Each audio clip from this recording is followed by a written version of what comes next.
Sidang Mahkamah Konstitusi untuk mendengar keterangan ahli dalam perkara sengketa kewenangan lembaga negara yang diregistrasi dalam nomor 2/SKLN 10/2012 dinyatakan dibuka dan terbuka untuk umum.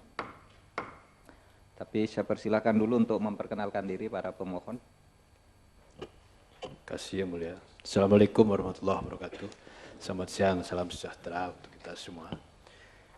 Pemohon hadir yang mulia akan saya perkenalkan dari yang paling ujung sebelah kanan. Ada Pak Hadianto, beliau adalah Direktur Jenderal Kekayaan Negara. Kemudian di sebelah kirinya ada Pak Indra Surya, Kepala Biro Bantuan Hukum dari Kementerian DPR. Ya, bismillahirrahmanirrahim. Terima kasih yang mulia. Dari kesempatan ini dari termohon dalam hal ini DPR diwakili dari Komisi 11 Pak Nusron, kemudian Pak Hari Azhar Aziz dari Komisi 11 Dr. Hari Azhar Aziz, kemudian dari Pak M. Nurdin dari Komisi 3, dari Komisi 7 Pak Bobi, dari Komisi 3 juga Pak Andi Rio, dan saya sendiri Aziz Samsudin dari Komisi 3. Dalam kesempatan ini kami akan mengajukan yang sedianya 5 orang saksi, namun dalam hal ini kesempatan telah bisa dihadirkan 3 orang saksi, yaitu Pak Dr. Andi Matalata, SHM Termohon 2 BPK. Terima kasih yang mulia. Pihak termohon 2 hari ini hadir diwakili oleh Bapak Hasan Bisri, Wakil Ketua BPK, kemudian Bapak Bahrullah Akbar, beliau anggota BPK yang membidangi BUMN, dan di belakang kami adalah para pejabat eselon 1 BPK. Saya sendiri Hendar Istriawan, Sekjen BPK. Silahkan ahli mengikuti kata sumpahnya. Dimulai. Bismillahirrahmanirrahim. Demi Allah saya bersumpah sebagai ahli akan memberikan keterangan yang sebenarnya sesuai dengan keahlian saya. Cukup, terima kasih. Ini keterangan tambahan, oleh sebab itu pointers yang tegas-tegas saja ke mana arah materi yang akan Bapak sampaikan. Silakan Pak Hasan. Baik, Assalamualaikum warahmatullahi wabarakatuh. Ketua Majelis Mahkamah Konstitusi yang saya hormati, para hakim Mahkamah Konstitusi yang saya hormati, pemohon yang saya hormati, termohon dan para ahli yang saya hormati. Terima kasih atas waktu yang diberikan. Kami ingin menjelaskan sedikit tentang substansi hasil pemeriksaan yang menjadi persoalan sekarang kita ini. Yang pertama adalah mengapa BPK harus memeriksa proses pembelian 7% saham Newmont ini. BPK memeriksa ini karena permintaan DPR, sesuai dengan surat DPR yang diajukan kepada BPK. Dan dasar hukum yang kami gunakan dalam pemeriksaan ini adalah pertama. Baik, demikian tambahan penjelasan dan atau penegasan dari termohon 2 yang karena institusinya secara konstitusional telah melakukan pemeriksaan. Kemudian kami undang ahli dari pemohon, pertama Profesor Dr. Yusril Iza Mahendra.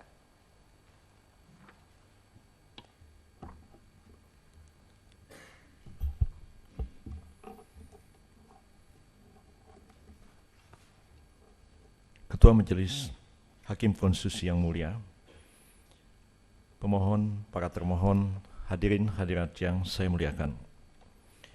Setelah menyimak dengan seksama permohonan sengketa kewenangan antar lembaga negara yang dimohon oleh Presiden Republik Indonesia selaku pemohon, membaca keterangan Dewan Perwakilan Rakyat Republik Indonesia selaku termohon 1, dan membaca pula keterangan Badan Pemeriksa Keuangan Republik Indonesia sebagai termohon 2, izinkanlah saya untuk menyampaikan keterangan ahli tentang perkara sengketa kewenangan antar lembaga negara ini dari sudut perspektif hukum tata negara yang selama ini saya dalami.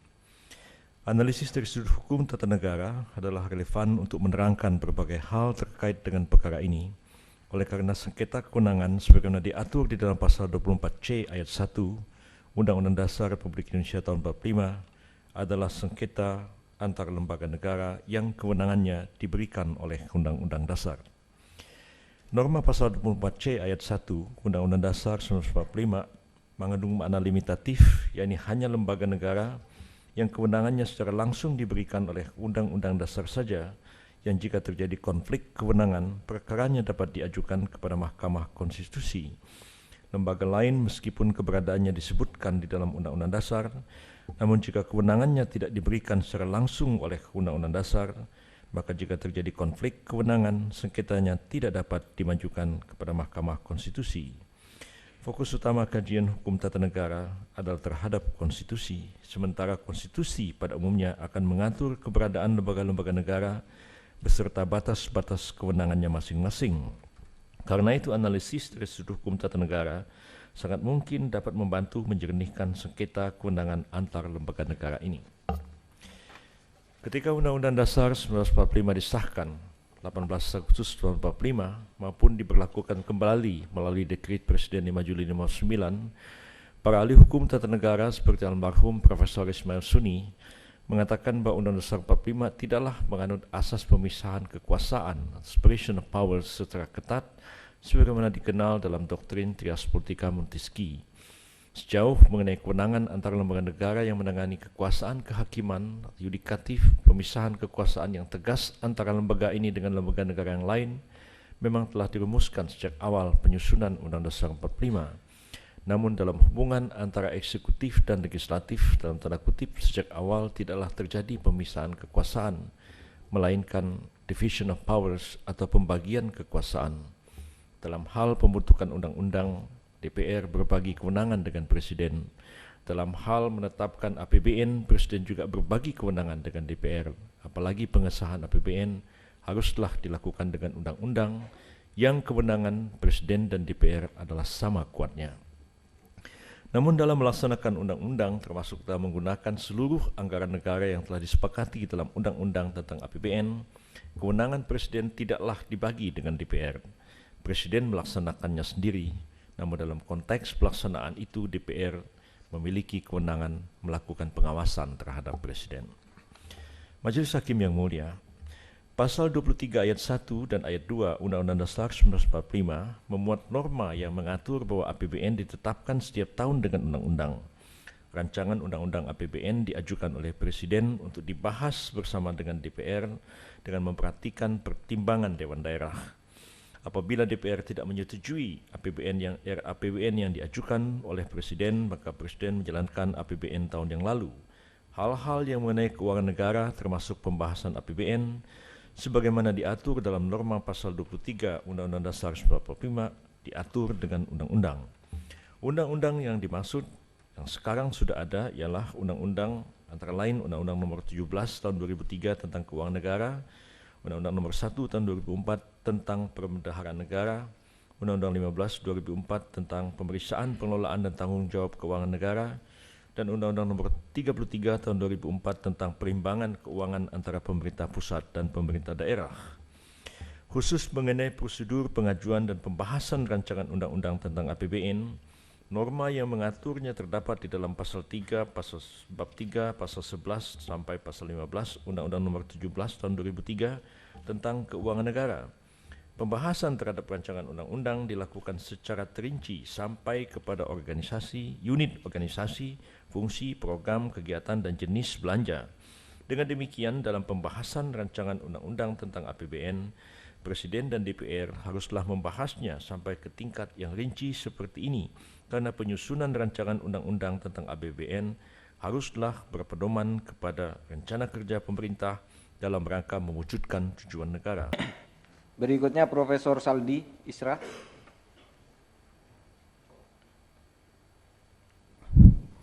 Ketua dan anggota Majelis Hakim Konstitusi yang saya muliakan, kuasa pemerintah, kuasa DPR, kuasa BPK yang saya hormati, para ahli yang saya hormati, hadirin sekalian yang berbahagia. Assalamualaikum warahmatullahi wabarakatuh. Selamat sore dan salam sejahtera bagi kita semua.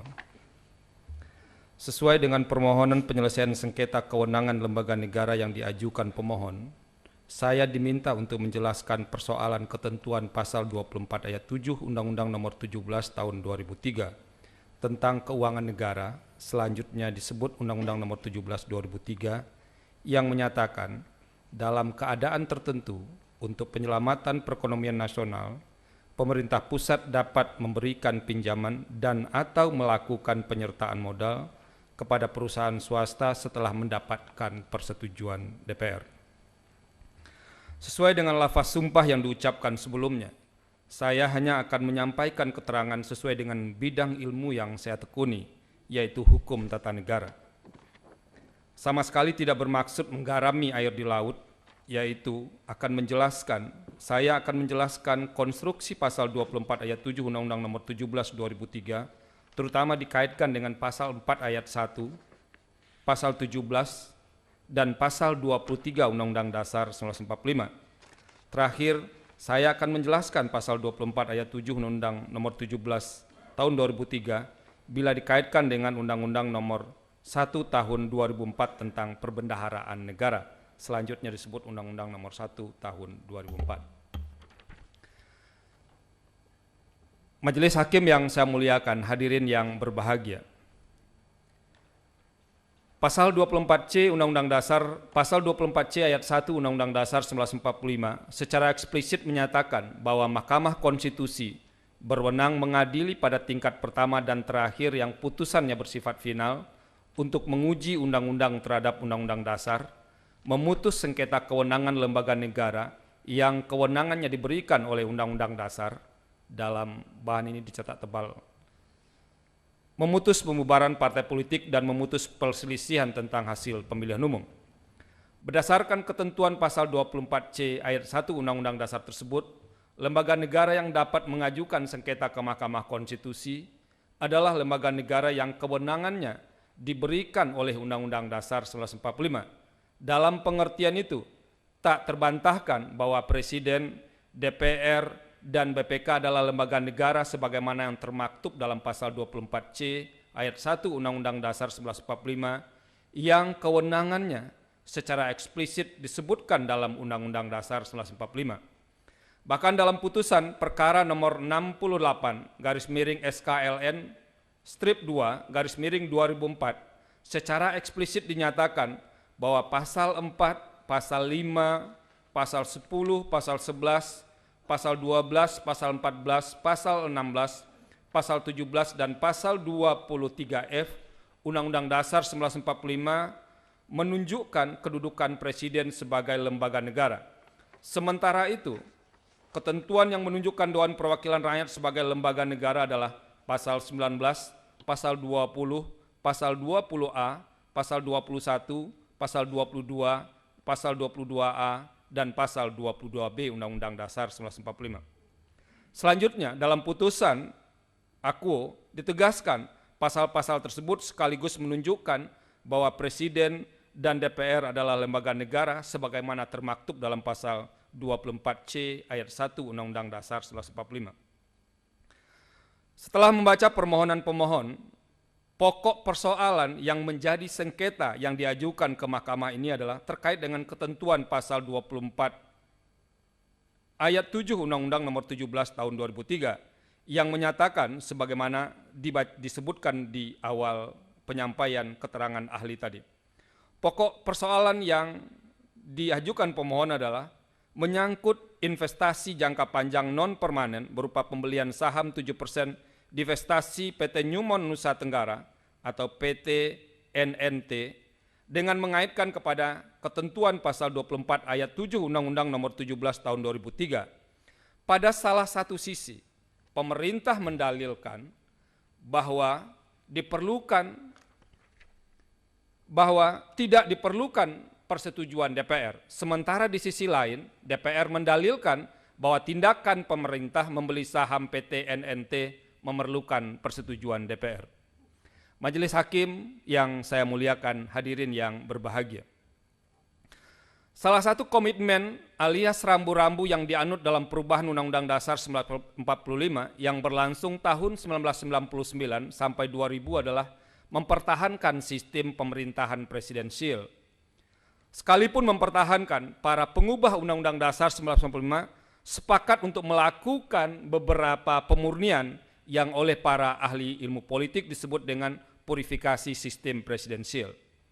Apabila dikaitkan dengan kesepakatan tersebut, seorang ahli sistem pemerintahan yang bernama Paul Christopher Manuel dan N. M. Kamisa tahun 1999 dalam bukunya yang berjudul Checks and Balances, How a Parliamentary System Could Change American Politics, mengatakan bahwa salah satu karakter mendasar dari sistem presidensial adalah adanya pemisahan antara pemegang kekuasaan legislatif dengan pemegang kekuasaan eksekutif. Pandangan keduanya dapat dikatakan kelanjutan dari teori trias politika yang dikemukakan oleh Montesquieu, yang mengatakan apabila lembaga legislatif dan lembaga eksekutif berada dalam satu rumpun atau dipegang oleh satu orang atau berada dalam badan yang sama, maka tidak akan ada kebebasan di dalam sistem pemerintahannya. Disadari sepenuhnya, sulit menemukan data empirik yang dapat membuktikan bahwa ada desain kenegaraan yang benar-benar terpisah antara satu lembaga negara dengan lembaga negara lainnya. Dalam konteks itu, secara konstitusional, hubungan Presiden dan DPR terbangun dengan 3 fungsi pokok yang diatur dalam pasal 20A ayat 1 Undang-Undang Dasar 1945 yang menyatakan bahwa DPR memiliki fungsi legislasi, fungsi pengawasan, dan fungsi anggaran.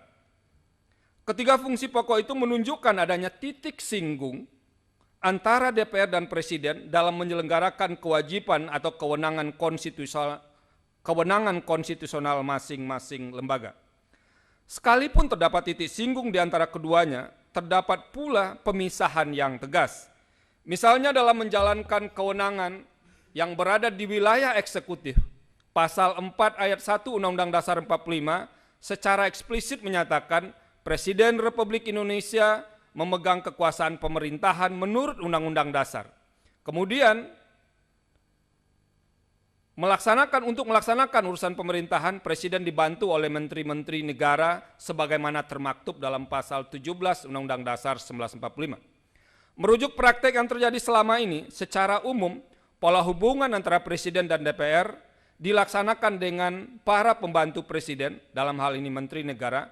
Praktek demikian dapat dilacak dalam pelaksanaan fungsi legislasi, fungsi anggaran, dan fungsi pengawasan. Majelis Hakim yang saya muliakan, hadirin sekalian yang berbahagia.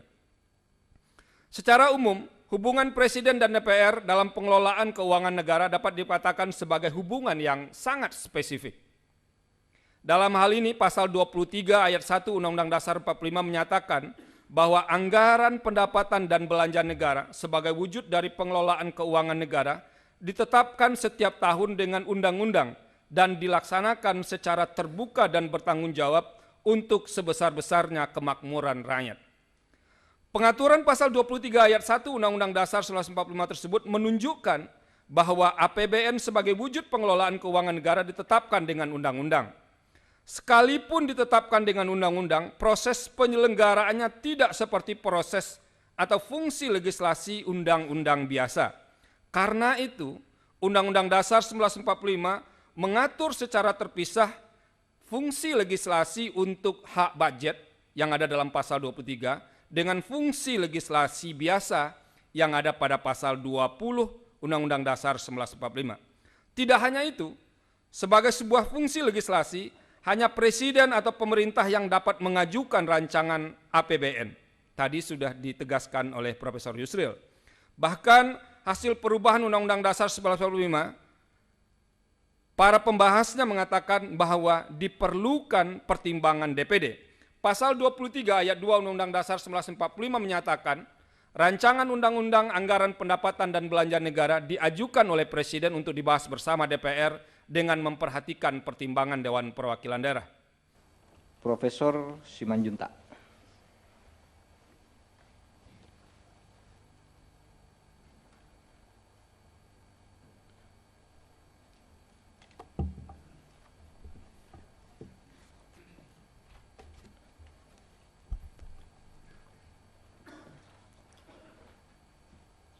Majelis Hakim Konstitusi yang saya muliakan, Ibu dan Bapak sekalian yang saya hormati, izinkan saya menyampaikan keterangan berdasarkan disiplin ilmu yang saya tekuni selama ini, ekonomi publik dan makroekonomi secara umum. Jadi dari perspektif ekonomi publik,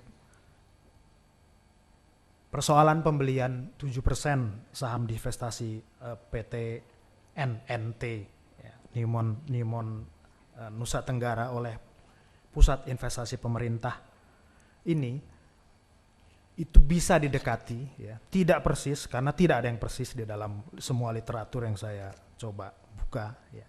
Bisa didekati dengan melihat 3 hal strategis sebagaimana ada ditayangkan di dalam slide, yaitu kita melihatnya dari aspek pemerataan fiskal, baik yang vertikal, pusat daerah maupun terutama antar daerah. Lalu aspek manajemen eksternalitas, dan yang ketiga, dan ini barangkali yang paling relevan, ya, aspek optimalisasi termasuk efisiensi di dalamnya mengenai penerimaan negara. Ya.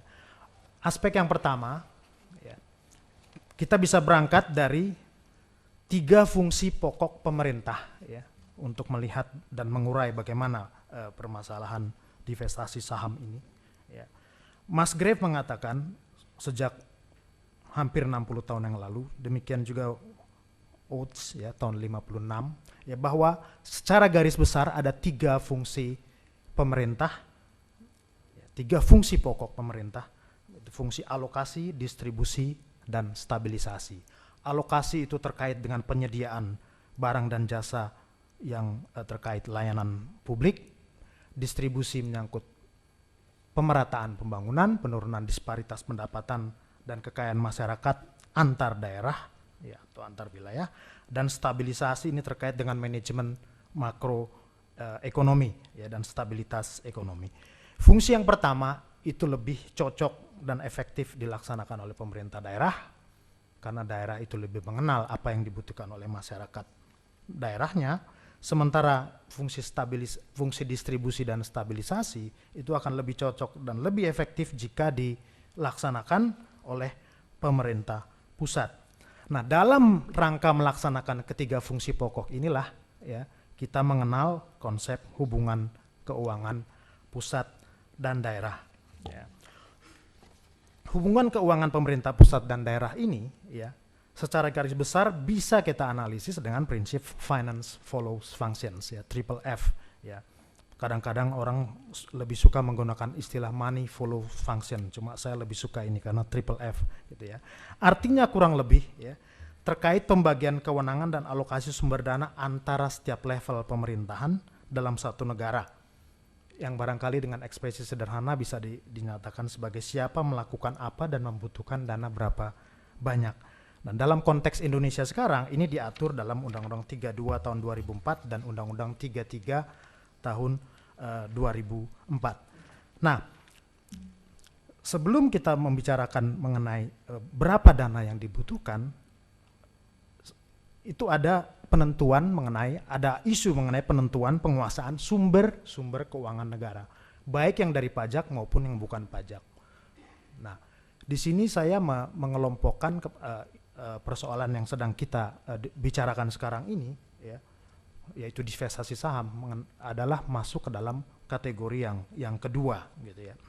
Nah, bagaimana menentukan penguasaan sumber-sumber keuangan negara itu, ya, itu bisa didasarkan atas prinsip efisiensi, ekonomi, efektivitas, dan pengelolaan eksternalitas. Ya. Di banyak negara, atau kalau kita melihat pengalaman di banyak negara, bentuk apakah negara itu berbentuk federal atau kesatuan juga bisa menentukan penguasaan sumber-sumber keuangan negara ini. Tapi tentu saja karena kita bicara dalam konteks Indonesia, yang kita pakai adalah yang kita bicarakan adalah bentuk negara kesatuan. Nah, berdasarkan prinsip-prinsip tersebut, ya, maka pada umumnya penerimaan negara dari pajak maupun bukan pajak yang potensial, ya, itu dikuasai oleh pemerintah pusat. Ya, sebagai contoh, pajak penghasilan, pajak pertambahan nilai, penerimaan dari sumber daya alam dari migas, batu bara, ya, tembaga, emas atau mineral lainnya, ya. Dan ini berarti ya kewenangan pemajakan dari pajak yang potensial ataupun yang barangkali kurang atau tidak potensial, ya, dan kewenangan pengelolaan, ya, termasuk penerimaannya dari sumber daya alam itu originally dan secara alamiah berada di tangan pemerintah pusat. Ya. Oleh karena itulah yang biasanya didiskusikan, ya, di dalam konteks negara kesatuan, kalau kita bicara hubungan keuangan antara pusat daerah, itu adalah bagaimana mengembangkan sistem desentralisasi fiskal, bagaimana kita mengembangkan sistem transfer yang baik, dan bagaimana kita melakukan bagi hasil, ya, penerimaan dari pusat ke daerah. Ya. Tidak ada yang lain. Ini yang selalu didiskusikan. Nah, dalam konteks Indonesia, sekali lagi ya, pelaksanaan dari hal itu adalah, ya, dimaksudkan untuk mengurangi ketimpangan vertikal antara pusat dan daerah, sekaligus juga mengatasi ketimpangan antar daerah. Dan ini sudah dinyatakan di dalam Undang-Undang 33 mengenai perimbangan keuangan antara pusat dan daerah. Ya. Jadi diskusinya adalah seputar desentralisasi fiskal, revenue sharing, dan transfer. Nah, oleh karena itu, ya, sumber daya alam yang bersifat strategis, ya, seperti tembaga dan emas misalnya yang diproduksi oleh PT Nimon Nusa Tenggara, yang kita tahu lokasinya di Indonesia ini sangat tidak merata, apabila pengelolaan dan hasil produksinya dimiliki dan dinikmati sebagian besar hanya oleh daerah tertentu, daerah penghasil, dapat menimbulkan dan akan cenderung, ya, secara kuat menimbulkan ketidakmerataan antar daerah, baik secara fiskal maupun secara ekonomi. Nah, sekali lagi dalam kerangka hubungan pusat daerah yang demikian, mestinya tidak ada persoalan, ya, apabila pemerintah lewat PIP ingin memiliki 7% saham divestasi PT Nimon Nusa Tenggara. Karena sejak sedari awal itu merupakan hak dari pemerintah pusat yang merupakan representasi negara, sebagaimana pasal 33 ayat 2 dan 3. Termohon 1, giliran sekarang surat termohon 1, tapi mungkin tidak tiga-tiganya selesai karena kita jam 4 harus mengakhiri sidang ini, akan ada sidang lain. Oleh sebab itu saya persilahkan termohon menentukan yang mana yang mau dihadirkan, ditampilkan hari ini di antara 3 ini. Silakan. Kami minta Pak Andi Matalata. Ya, Pak Andi Matalata, silakan Bapak.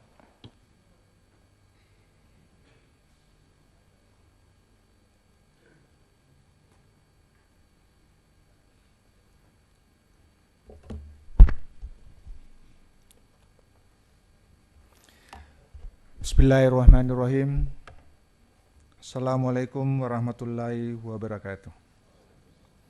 Yang kami hormati Bapak Ketua dan Hakim Konstitusi, yang kami hormati Bapak-Bapak Wakil Pemohon, para termohon, dan hadirin sekalian.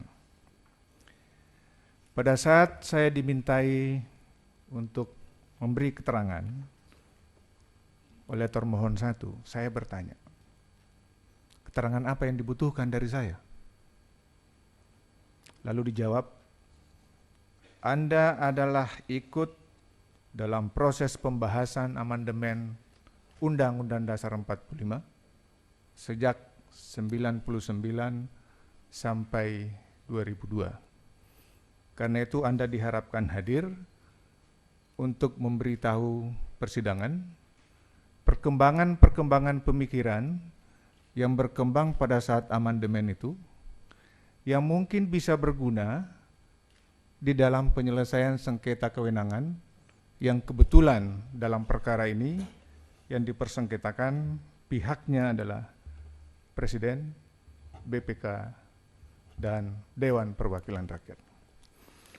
Karena itu, Yang Mulia para Hakim Konstitusi dan hadirin sekalian yang kami hormati, sesuai dengan peran saya di sini, maka saya akan membatasi diri pada pemahaman saya yang bersumber pada perkembangan pemikiran yang terjadi dalam suasana pembahasan perubahan Undang-Undang Dasar 45 tentang pola hubungan antara Presiden, BPK, dan DPR sebagai lembaga negara yang menjadi pihak-pihak dalam sengketa ini, serta kewenangan mereka yang lahir dari pola hubungan tersebut. Karena itu, menurut pemahaman kami, fungsi pengawasan DPR di bidang keuangan negara bukan hanya pada saat penetapan anggaran pendapatan dan belanja negara, tetapi juga dalam pengelolaannya, supaya kelihatan terbuka, supaya kelihatan bertanggung jawab, supaya kelihatan betul-betul dimaksudkan untuk sebesar-besarnya kemakmuran rakyat.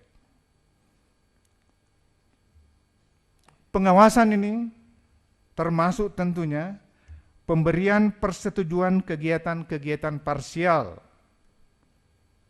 terhadap langkah pemerintah, terhadap penggunaan keuangan negara, sesuai ketentuan perundang-undangan negara. Dan sebagai penutup, Bapak Ketua dan Hakim Konstitusi yang kami sampaikan, yang kami hormati, kami ingin membacakan salah satu bentuk implementasi keterlibatan DPR dalam pengelolaan keuangan negara yang tadi disinggung oleh saksi pemohon, pasal 24 Undang-Undang 17/2003 tentang keuangan negara. Pasal ini terdiri atas 7 ayat.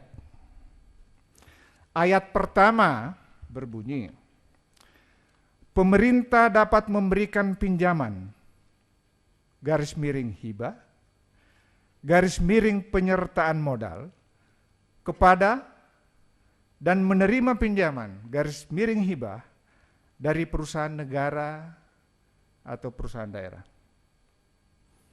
Ayat 2-nya, pemberian pinjaman, garis miring hibah, garis miring penyertaan modal dan penerimaan pinjaman, garis miring hibah, sebagaimana dimaksud dalam ayat 1, terlebih dahulu ditetapkan dalam APBN atau APBD. Ini ayat pembuka. Biasanya dalam menyusun undang-undang itu, ayat pembuka mewarnai ayat-ayat berikutnya. Karena ini ayat 1, pembuat undang-undang mengatakan ini lex generalis. Secara argumentum a contrario, karena tadi istilah itu disebut, kalau kita baca ayat 1, pemerintah dapat memberikan pinjaman garis miring hibah, garis miring penyertaan modal kepada dan menerima pinjaman, garis miring hibah dari perusahaan negara, garis miring daerah, artinya kepada swasta tidak boleh. Secara argumentum a contrario, ini ayat 1. Undang-undang hanya memberikan izin kepada pemerintah untuk penyertaan modal kepada BUMN dan BUMD. Ini lex generalisnya, artinya secara argumentum a contrario yang lain tidak boleh. Walau demikian, undang-undang memberi pintu khusus di dalam ayat 7. Kenapa di dalam ayat 7 bukan di ayat 1? Karena ini lex spesialis. Namun demikian boleh, tapi dengan 2 syarat. Ayat 7 bunyinya begini, dalam keadaan tertentu, untuk penyelamatan perekonomian nasional, pemerintah pusat dapat memberikan pinjaman dan atau melakukan penyertaan modal kepada swasta setelah mendapat persetujuan DPR. Jadi kerangka berpikirnya Undang-Undang 17/2003 sebenarnya tidak membolehkan pemerintah melakukan penyertaan modal kepada swasta. Hanya kepada BUMN dan BUMD. Itu spiritnya. Namun, pembentuk undang-undang juga sangat bijak. Kalau memang mau memberikan kepada swasta, silakan, tapi 2 syarat.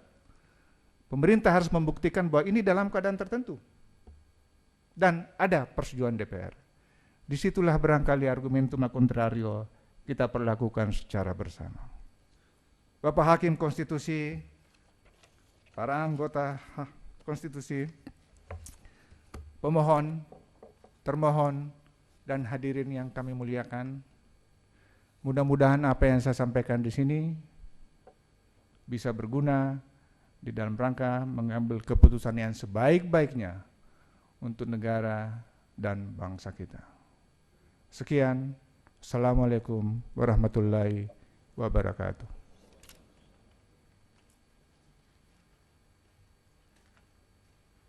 Baik, terima kasih Pak Andi. Pak Gatot dan Pak Akram akan didengarkan pada sidang berikutnya bersama ahli yang lain yang akan dihadirkan oleh termohon maupun pemohon maupun yang akan dihadirkan oleh Mahkamah Konstitusi yang akan dilaksanakan pada hari Rabu tanggal 4 April. Rabu tanggal 4 April tahun 2012 jam 14 di ruangan ini. Sidang ditutup. Hadirin dimohon berdiri. Yang berhormat Majelis Hakim Konstitusi meninggalkan ruang persidangan.